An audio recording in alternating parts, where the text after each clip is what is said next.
4 TV और आपके साथ मैं हूं प्रियंका सिंह। हमारे इस खास बुलेटिन में आप सभी का एक बार फिर से बेहद स्वागत है। बुलेटिन का आगाज सबसे अहम खबर के साथ करेंगे।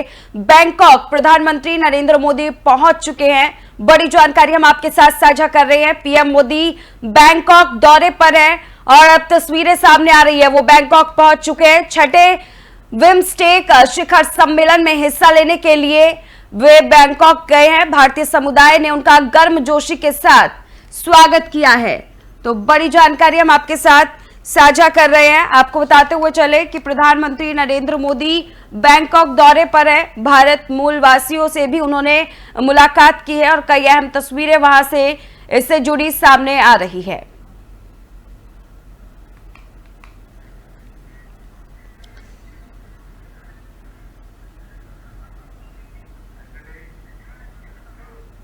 और चलिए आगे बढ़ेंगे। सुप्रीम कोर्ट द्वारा कलकत्ता हाई कोर्ट के 2016 के उस फैसले को बरकरार रख दिया गया है जिसमें एसएससी द्वारा यहां बताया जा रहा है कि संचालित और राज्य द्वारा सहायता प्राप्त स्कूलों के लिए 25,000 से ज्यादा बताया जा रहा है कि शिक्षकों और गैर शिक्षण कर्मचारियों की भर्ती को रद्द कर दिया गया था। इस पर केंद्रीय मंत्री सुकांत मजूमदार ने कहा है कि आज सुप्रीम कोर्ट का जो फैसला आया है उसकी वजह से पश्चिम बंगाल में लगभग 25,000 से ज्यादा शिक्षकों और गैर शिक्षण कर्मचारियों की नौकरी चली गई है। इसके लिए कौन जिम्मेदार है? जिम्मेदार ममता बनर्जी है, क्योंकि उन्होंने अपनी पार्टी के उन लोगों को बचाने के लिए जिन्होंने पैसे लेकर अयोग्य लोगों को नौकरी दी थी, योग्य लोगों को आग में झोंक दिया था। इसके खिलाफ रामनवमी के बाद बीजेपी सड़क पर उतरकर विरोध करेगी। वहीं 6 अप्रैल के बाद हम जोरों शोरों से राज्य सरकार के खिलाफ विरोध प्रदर्शन करेंगे। आज सुप्रीम कोर्ट की जो राय आई है, जो verdict आई है, उसकी वजह से बंगाल में लगभग 25,500 से भी ज्यादा टीचर नॉन टीचिंग जो 2016 साल से नौकरी कर रहे थे उनकी नौकरी चली गई। सारे परिवार रास्ते में आ गए। इसके लिए जिम्मेदार कौन है? जिम्मेदार ममता बनर्जी है। और ममता बनर्जी इसलिए जिम्मेदार है कि ममता बनर्जी ने अपने पार्टी के लोग जिन्होंने पैसा खाया था, पैसा खा के जो योग्य नहीं है उनको नौकरी दिया था, वो ममता बनर्जी उनको बचाने के लिए, अपनी पार्टी के नेता जो पैसा लिए थे उनको बचाने के लिए ममता बनर्जी ने जो योग्य थे, जिन्होंने परिश्रम करके पढ़ाई करके जिनको नौकरी मिली थी, उन सबको आग में झोंक दिया ममता बनर्जी ने। पूरे 25,000 से ज्यादा 26,000 परिवार रास्ते में आ गए और इसके लिए अगर कोई दायी है वो ममता बनर्जी है। और इसके खिलाफ भारतीय जनता पार्टी रास्ते में उतरेगी। रामनवमी पार होते ही भारतीय जनता पार्टी पूरी तरीके से रास्ते पे उठेगी और हम अभी से ही एजिटेशन शुरू करेंगे और भारतीय जनता पार्टी 6 अप्रैल के बाद यानी रामनवमी के बाद बड़े जोर शोर से सरकार के खिलाफ रास्ते पे उतरेगी। आज सुप्रीम कोर्ट की जो राय आई है, जो verdict आई है। तो चलिए अब रुख करेंगे दिल्ली की ओर, जहां पर जल मंत्री ने वजीराबाद वाटर ट्रीटमेंट प्लांट का दौरा किया है। वाटर ट्रीटमेंट प्लांट का जायजा लेने के लिए जल मंत्री प्रवेश वर्मा पहुंचे। पानी की आपूर्ति को बेहतर बनाने का उन्होंने आदेश दिया है। उनकी तरफ से कहना है कि गर्मी में पानी की किल्लत नहीं होनी चाहिए।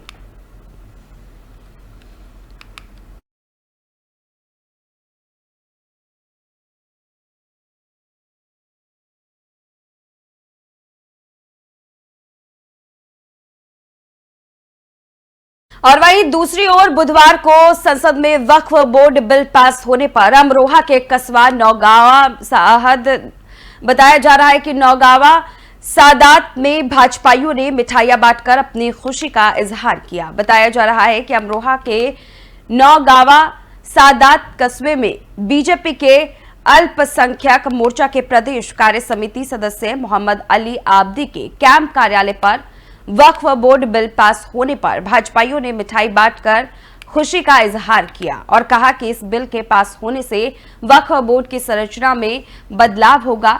इसके अलावा उन्होंने अपनी तरफ से ये भी कहा कि वक्फ संपत्तियों के सर्वेक्षण के लिए जिला कलेक्टर को अधिकार दिया गया है और वक्फ के तौर पर पहचानी गई सरकारी संपत्तियों को वक्फ नहीं माना जाएगा। इस बिल के पास होने से वक्फ बोर्ड की कार्यक्षमता में सुधार होने की उम्मीद है। यह भी बताया जा रहा है कि ये मुस्लिम समुदाय के लिए एक महत्वपूर्ण कदम हो सकता है। इस मौके पर बीजेपी अल्पसंख्यक मोर्चा के प्रदेश कार्य समिति सदस्य मोहम्मद अली आब्दी, गुलाम अब्बास, किटी कुमैल, आब्दी जमाल, हैदर मोहम्मद, शबाब हाजी, अशरफ कुरैशी, नवाब अली आदि कार्यकर्ता मौजूद रहे।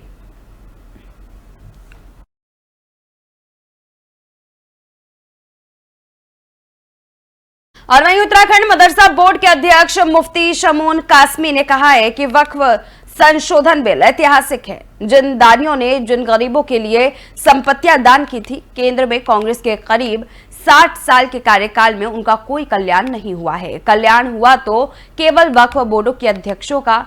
जो लोग मुसलमानों को भ्रमित कर रहे हैं कि मस्जिदों और कब्रिस्तानों पर कब्जा हो जाएगा, ये वही लोग हैं जिन्होंने मुसलमानों को वोट बैंक माना, जिनके लिए संपत्ति दी गई। वहां स्कूल, यूनिवर्सिटी और अस्पताल बनाए जाते तो गरीबों का भला होता। कुछ लोगों ने मुस्लिम समुदाय के कम पढ़े लिखे होने का फायदा उठाया और आरएसएस, बीजेपी से डराकर मुख्य धारा से दूर रखा। जैसे उत्तराखंड में यूसीसी लागू हुआ तो उन्हीं लोगों ने इसे इस्लाम के विरोध में बताया, जबकि ऐसा नहीं है कि वक्फ बिल में शंकाएं पैदा की जा रही है। तो जिनके लिए ये प्रॉपर्टी दान की गई थी, गरीबों के लिए, बेवाओं के लिए, यतीमों के लिए, ज़रूरतमंदों के लिए, उनका इससे भला होगा। और इस प्रॉपर्टी पर मैं समझता हूँ कि जो हमारे माननीय किरण रिजिजू जी जो केंद्रीय मंत्री हैं, वो उनका जो कहना है, वो जो बात कहते हैं, सरकार का विज़न होता है। हमारे प्राइम मिनिस्टर चाहते हैं कि सबका विकास हो, सबका विकास, सबका विश्वास और सबका प्रयास इस देश में शामिल हो। तो मैं समझता हूं कि इस प्रॉपर्टी से गरीब मुसलमानों को फ़ायदा होगा। इस तरह से फ़ायदा होगा कि उसकी प्रॉपर्टी पर यूनिवर्सिटी बनेगी, कॉलेज बनेंगे, हॉस्पिटल बनेंगे। और जो बड़े बड़े प्रॉपर्टी पे जो बड़े बड़े लोग जिन्होंने 60 साल में कांग्रेस की मेडिएटरशिप की है, उनसे वो खाली कराई जाएगी। तो जाहिर बात है कि इसका फ़ायदा ही होना है। तो जिनके लिए ये प्रॉपर्टी दान की गई। वहीं स्वास्थ्य मंत्री श्याम बिहारी जायसवाल ने साफ कर दिया है कि वर्तमान सरकार में भ्रष्टाचार और भ्रष्टाचारियों के लिए कोई जगह नहीं है। उन्होंने कहा है कि मोदी सरकार ने कई ऐतिहासिक फैसले लिए हैं, जिनमें ट्रिपल तलाक कानून और वक्फ बोर्ड में संशोधन शामिल है। मंत्री ने यह भी बताया कि भ्रष्टाचार के मामलों में सीबीआई लगातार जांच कर रही है और दोषियों पर एफआईआर दर्ज हो रही है। उन्होंने जनता को भरोसा दिलाया कि किसी भी भ्रष्टाचारी को बख्शा नहीं जाएगा। आप सभी जानते हैं कि भारतीय जनता पार्टी की माननीय विष्णुदेव साय जी की सरकार है और सरकार जब से आई है तब से, चाहे वो हेल्थ में घोटाला हो, चाहे पीएससी का घोटाला हो, चाहे महादेव सत्ता ऐप हो, चाहे आबकारी विभाग में घोटाला हो, किसी भी प्रकार के घोटाले को सरकार जो है लगातार मॉनिटरिंग कर रही है और उसको जिस लायक जो जांच एजेंसी है उससे जांच करा रही है। सीबीआई महादेव सट्टा ऐप घोटाले का जांच कर रही है और उस जांच में भूपेश बघेल जी के ऊपर भी, जैसा मीडिया और उसमें भी आ रहा है, हम लोग देख रहे हैं कि उनका भी नाम आ रहा है। तो निश्चित रूप से कोई कितना ही बड़ा ताकतवर व्यक्ति क्यों ना हो, देश के कानून और संविधान से बड़ा कोई नहीं है। जो भी देश की जनता की, राज्य की जनता की गाढ़ी कमाई को उसको लूटने का काम करेगा या राज्य के जो नियम हैं उसके विपरीत अपने पद का या सत्ता का दुरुपयोग करके या पावर को दुरुपयोग करके कोई भी जनप्रतिनिधि या अधिकारी ऐसे कृत्य करेगा तो उसके ऊपर कार्रवाई सुनिश्चित है। आप सभी जानते हैं। तो वहीं चैत्र मास के पंचमी तिथि को रतननाथ की सवारी देवी पाटन पहुंची, जहां किन्नर मीणा कुमारी ने उनका भव्य स्वागत किया। इस दौरान हाथी पर सवार होकर रतननाथ की सवारी मंदिर में प्रवेश हुई। मंदिर के नियमित पुजारी ने पंचमी से दशमी तक के लिए मां की पूजा पाठ से अलग हो गए हैं। रतननाथ के पुजारियों की अगर हम बात करें तो आपको बताते हुए चले कि पुजारी ने घंटा घड़ियाल बजाया और देवी के साथ रतननाथ की पूजा भी की। बता दें कि रतननाथ के अनुयायी नेपाल के दांग जिला के चौधरा स्थान में पदयात्रा को लेकर के मठ के महंतों की तरफ से हर वर्ष पंचमी के दिन मां पाटेश्वरी के दरबार पाटन में लाई जाती है। ये परंपरा चैत्र मास के नवरात्रि में पंचमी तिथि से एकादशी तक चलती है। इस दौरान रतननाथ के पुजारी ही मंदिर में पूजा करते हैं और घंटा घड़ियाल बजाते हैं।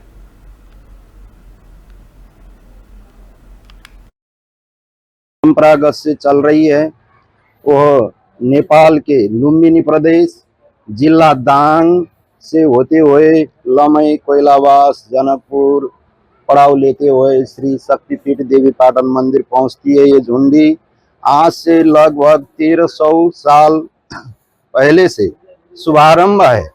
हम इनका स्वागत और अभिनंदन करते हैं।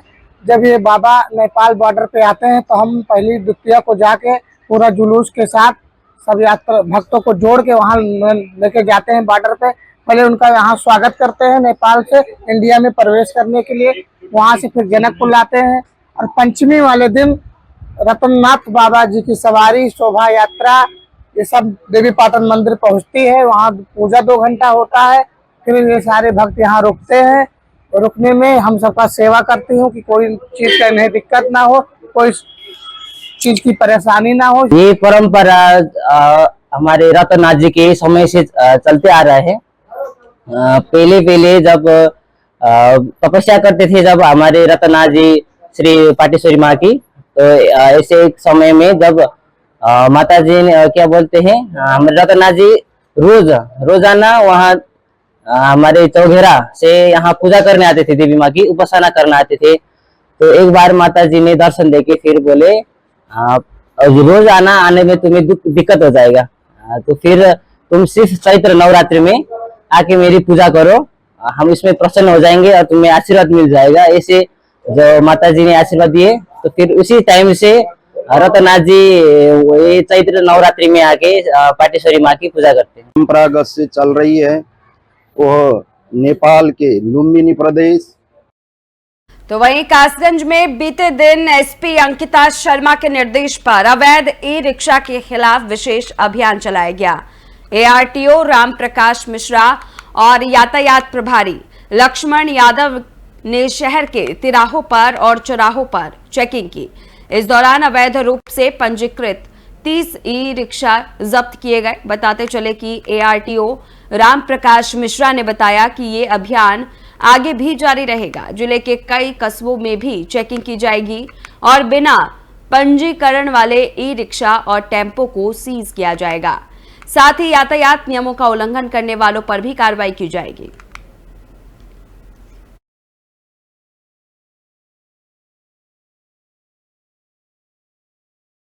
तो चलिए आगे बढ़ेंगे पीलीभीत की ओर। पीलीभीत के नेशनल हाईवे पर एक भीषण हादसा हुआ है जिसमें 3 गाड़ियों की आपस में भिड़ंत हो गई। हादसा थाना गजरौला इलाके के माला पुल के शिव मंदिर क्षेत्र के पास NH 730 हाईवे पर हुआ। इस हादसे में एक गाड़ी पुल के नीचे जा गिरी, जबकि एक इको और एक ऑल्टो कार बुरी तरह से क्षतिग्रस्त हुई है। बता दें कि इस हादसे में तीनों गाड़ियों में सवार 8 लोग घायल हो गए हैं। सूचना पर पहुंची पुलिस ने सभी घायलों को जिला अस्पताल में भर्ती कराया है, जहां उनका उपचार चल रहा है। इनमें से 2 लोगों की हालत गंभीर होने पर उन्हें हायर सेंटर रेफर कर दिया गया है। वहीं गजरौला थाना अध्यक्ष जगदीप मलिक ने बताया कि कारों की भिड़ंत में 8 लोग घायल हुए हैं, जिनमें 2 लोगों की हालत गंभीर है। पुलिस घटना की जांच में जुटी हुई है।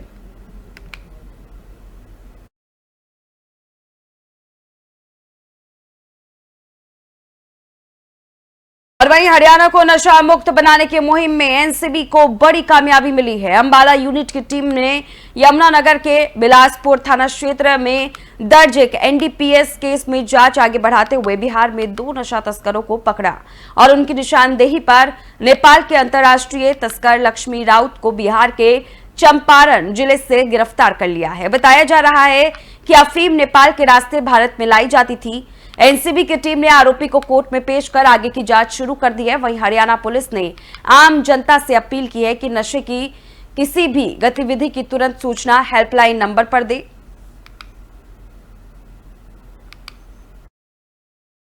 हमारा Haryana state narcotic control bureau, हमारे प्रमुख श्री ओपी सिंह साहब और हमारे SP sir Shri Mohit Handa sir व डीएसपी साहब श्री जगबीर सिंह के नेतृत्व में लगातार नशा तस्करों पर कार्रवाई की जाती है। जो इस संबंध में हमें 26 तारीख को एक गुप्त सूचना मिली थी कि संजीव नाम का लड़का है जो स्विफ्ट डिजायर गाड़ी रखा है और अफीम बेचने का काम करता है, जिससे हमने मारवा कला के पास 2 किलो अफीम बरामद की है। जी, जो पकड़े गए लोग हैं सर, कितने लोग हैं और कहां से इनको गिरफ्तार किया? हमने इस मुकदमा में कुल 4 आरोपी गिरफ्तार किए हैं, जिसमें सेकंड आरोपी है शिवपाल के साथ एक लेडीज गिरफ्तार की है प्रमिला, और इनके डिस्क्लोजर रिमांड कोर्ट से हासिल करके डिस्क्लोजर पर एक नेपाल का रहने वाला है जो लक्ष्मी नाम का व्यक्ति है जो नेपाल से अफीम सप्लाई करता था। तो सर क्या कुछ ये गिरोह है, कहाँ तक इनके तार जुड़े हुए हैं? हाँ, ये अफीम बेचने वालों का गिरोह तो है ही है। इनका हमने पूरी छानबीन की है और अभी भी हमारे पास 2 अक्यूज पुलिस रिमांड पे हैं जिनकी गहनता से पूछताछ की जा रही है। और वहीं पंजाब रोड बीआरटीसी बसों के अस्थायी कर्मचारियों ने अपनी मांगों को लेकर आज सुबह करीब 11 बजे से दोपहर 1 बजे तक बस स्टैंड पूरी तरह से बंद रखा। इस दौरान सरकार के खिलाफ जमकर के नारेबाजी भी की गई। यात्रियों को अचानक बसें बंद मिलने से काफी दिक्कतों का सामना करना पड़ा। प्रदर्शनकारी कर्मचारियों का कहना है कि वे लंबे समय से स्थायी नौकरी और नई बसों की मांग कर रहे हैं, लेकिन सरकार कोई ठोस कदम नहीं उठा रही है। अगर जल्द उनकी मांगें नहीं मानी गई तो आने वाले दिनों में बड़ा आंदोलन हो सकता है।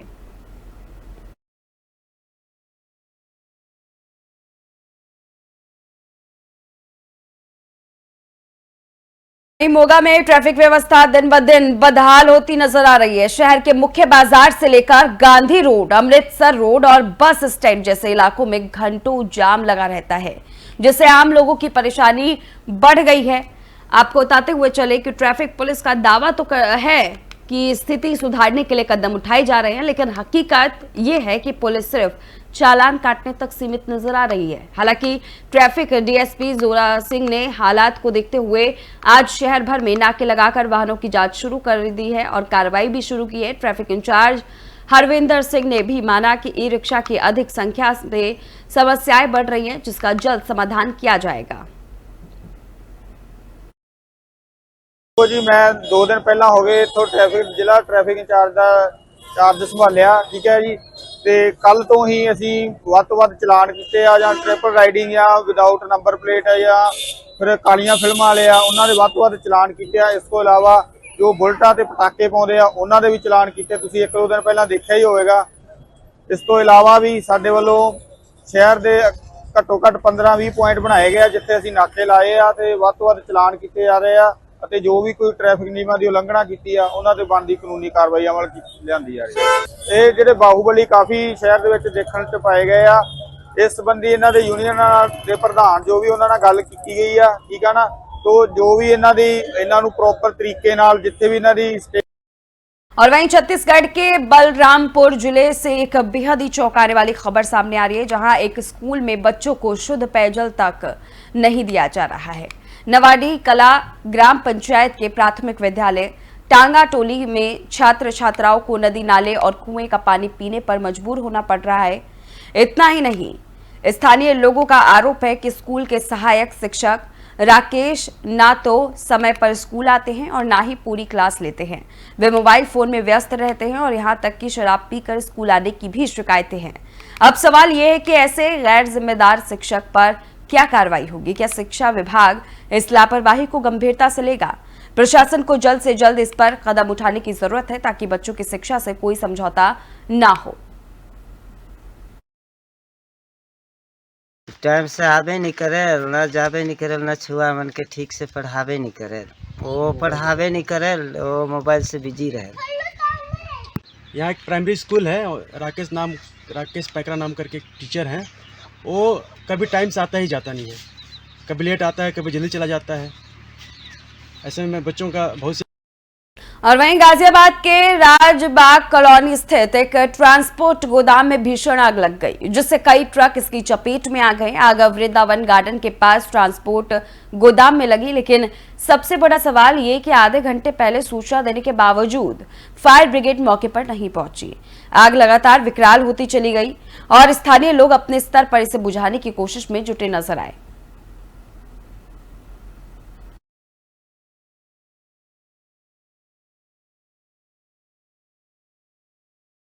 तो फिलहाल इस खास बुलेटिन बस इतना ही। रुकेंगे एक छोटे से ब्रेक के लिए। ब्रेक के उस पार खबरों का सिलसिला जारी है।